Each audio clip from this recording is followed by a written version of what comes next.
సాయంత్రం తర్వాత పూలు ఆకులను ఎందుకు కోయకూడదు? హిందూ ధర్మంలో అనేక సంప్రదాయాలు నమ్మకాలు పాటిస్తారు. సాయంత్రం తర్వాత పూలు ఆకులను కోయకూడదని నమ్మకం కూడా చాలా మందిలో ఉంది. ఇలా ఎందుకంటారు? దీని వెనుకున్న రకరకాల కారణాలు ఏమిటో తెలుసుకుందాం. మొక్కలకు కూడా ప్రాణం ఉంది. సాయంత్రం సూర్యాస్తమయం తర్వాత అవి విశ్రాంతి తీసుకుంటాయి కాబట్టి వాటిని తాకకూడదనేది ఒక ధార్మిక నమ్మకం.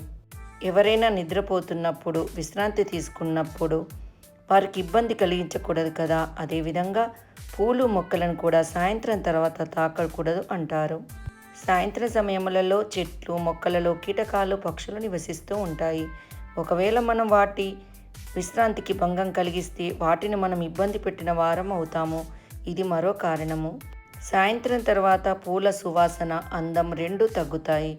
అందుకే పూజకు అర్పించే పూలను ఏ కారణం చేతనైనా సాయంత్రం తర్వాత కోయకూడదు, తాకకూడదు అంటారు.